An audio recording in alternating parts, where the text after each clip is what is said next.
Hey everybody, welcome back to Creekside Maples. I'm Joni. I'm Tony, and we're down here at the mill for episode 2 of Addicted to Milling. Yes. We're going to be showing you some things about cold weather milling. Right. And trust me, we know. We know a thing or two about that. Up here in the north in Canada, it is so cold, and we've got a little bit of a nicer day today. So we're going to do some things here, show you some stuff that we do for cold weather milling.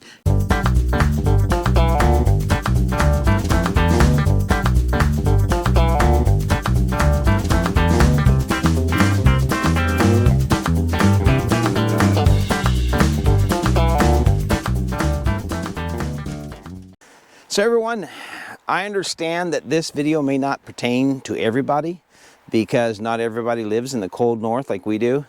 And even if you do, there are some folks that you've got your mill in a building with a roof over it.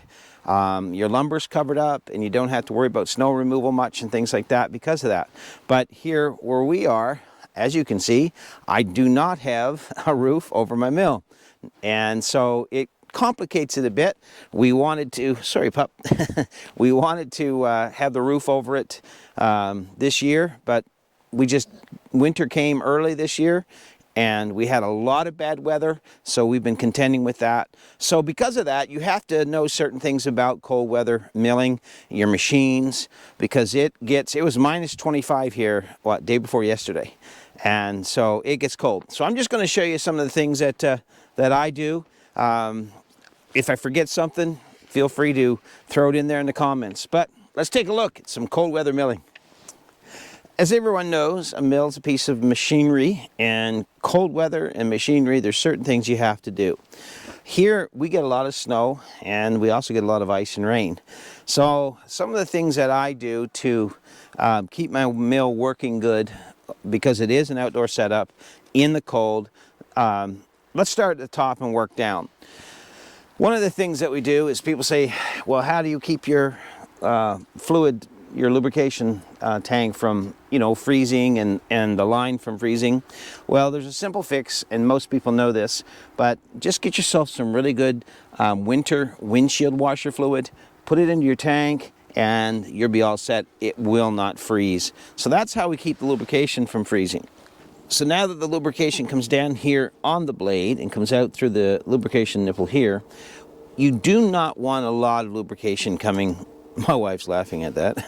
You do not want a lot of water and lubrication going on your blade, especially in the winter, because if it's cold, that's going to get up around your drive wheel and your follower wheel, your pulleys and your belts, and that's going to freeze up in there, and then your blades will just keep popping off. So make sure you don't, especially in the cold weather, have too much lubrication coming out of there. It'll just ice up and freeze up on you, and you don't want that. These are your wheels that your power head, your mill head run back and forth on your track with. And you have to watch these because, number one, they can get stuff in these little grooves. I think you can see it here. And what happens is that will freeze in there. So every day, now they come with these little brushes, and I see this one here. I have to move it because the top piece is wore out a bit. But that'll go around this groove, and that'll keep that cleaned out. But don't just depend on that, because I have found that sometimes that wire doesn't clean them good, especially when it's really cold. And so take a brush, clean them out good, because you don't want them to get frozen in with stuff, because then your cuts are going to be off. Also, these are sealed bearings, so you really don't have to worry about greasing them much, but I still take a cold temperature silicone spray, and I'll just spray a little bit in there just to make sure that everything's freewheeling and working the way it should. On your rails, something I've noticed, especially when it's cold, is going back and forth on here, it can build up a little bit of sludge, a little bit of Sawing with Sandy calls his coffee sludge, but we're not talking about sludge that way. But we're just talking about some pitch and some things like that can get built up, and then it'll freeze on that rail. You don't want that, so take again your wire brush and just go down it. I do it every day just to keep those rails nice and clean so that nothing builds up on them and you don't have to worry about your cuts getting off. And the next thing I found, and we're just going to work down the mill here a little bit, is these here set screws, I guess you'd call them, and your log stops. You've got to watch these because they will freeze in there. I've had that happen. So I always keep this greased and sprayed good so they don't freeze in. And I always put a little bit on these just so that they don't freeze in. And I know you can knock them loose with a hammer, but why do that when there's preventative maintenance that you can do so they never freeze up? Same thing with these here. In cold weather, so some things like that you can watch for. Inside your mill. Inside the covers here, that freeze into those corners. And if it freezes in, now you got to get a hammer and a chisel or something to pick it out of there with. So I'm going to show you a little something that I use that is just priceless. Well, I say priceless, but you can't put a value on how important. This is just a little leaf blower. I keep this down here at the mill all the time, and I'm always using it to blow off sawdust. I'll open my panels, I'll blow the sawdust out of there, and I do that every day. I blow sawdust off of here, off my mill, because I don't want it freezing in, because then it just complicates everything again. And it's like anything. If you let the first layer freeze in, then your next layer freeze in, well, before long, you've got a buildup on your rails, a buildup on your guides, a buildup inside your, by your pulleys that is frozen in there, and you just don't want that. If you have this sawmill, mine has a 9.5 horsepower Kohler motor. Can't say enough about it. It works excellent. Even in cold weather, it really works good. One thing that they've done on these motors, I'll come around here. You can bring the camera around. My lovely assistant, my wife. I'm just going to push this ahead so that you can see a little better. If you'll notice here on your air filter, there's a winter setting and there's a summer setting. So once your temperatures start to drop, line these two arrows up, that's a snowflake, turn it to match this arrow. The reason it does that is it pulls warm air from your exhaust and keeps your motor warmer, your oil warmer, all of those sort of things. So that's important if you didn't notice that, to make sure that you have that turned. Keep your air filter blown out. It's so important. Every motor runs on, it needs that air. And so if you keep that air filter blown out, especially in the wintertime, because the air is heavier, it's colder, and that filter will, I find, seem to clog a little easier. And so blow it out, at least once a week, but, if you're doing a lot of milling, blow it out every day, and that will keep it running good.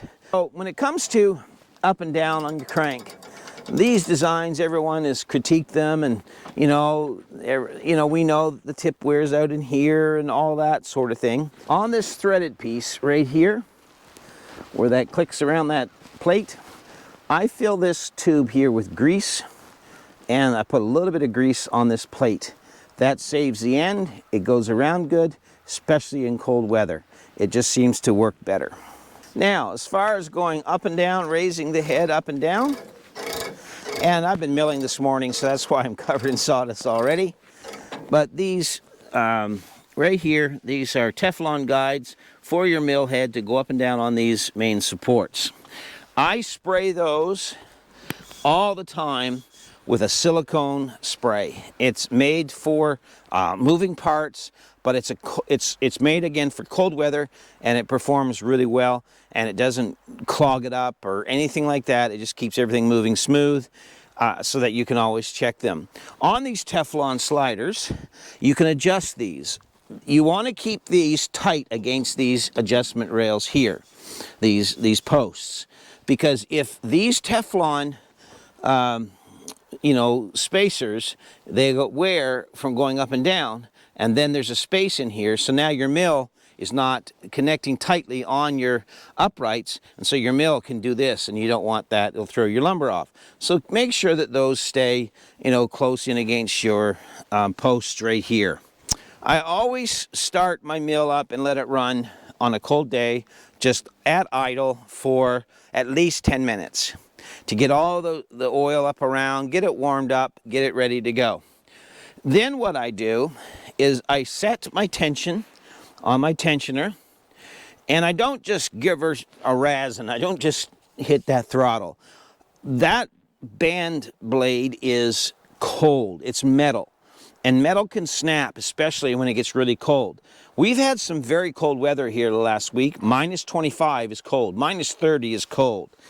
And so metal, it can break. Those bandsaw blades have been in a curved environment during that cold when it sits here. So what I do to make sure that it gets worked in good and warms up good is I'll just kind of just give it a little bit of gas, let it off, a little bit, let it off, and I get that blade just turning a little bit at a slow speed just to warm those belts up, to warm that blade up a little bit. And maybe you don't have to do this stuff. These are things I do. And I find that it makes the mill work better. I have not had any problems in cold weather milling with it at all. So I do that, and then I get the blade warmed up, the belts warmed up, the pulleys warmed up. I get all of those things warmed up, and then I start giving it full throttle, and I run it just for like 15, 20 seconds at full throttle to get everything moving good. And so those are some things that we do here at Creekside Maples to help during the wintertime. We keep the snow cleared out as best we can, keep the sawdust away, because the bottom line is if you don't clean it up, it's going to freeze in. And if it freezes in, you're not going to move it until the spring, and we don't want that. So we check all of those things. Now, one thing that is so important that I keep an eye on, everybody knows that the ground, when it freezes, it heaves. If you live in Canada in a cold environment, you just know what I'm talking about when I talk about frost heaves, especially on the road. It can be a flat road, and then the frost gets in it, and all of a sudden you get bumps. The same principle applies right here in this field where the mill sets. I have the mill setting on 6x6s. They're at least 36 inches down in the ground in concrete. But that's not to say that the ground won't heave just a little bit with the frost.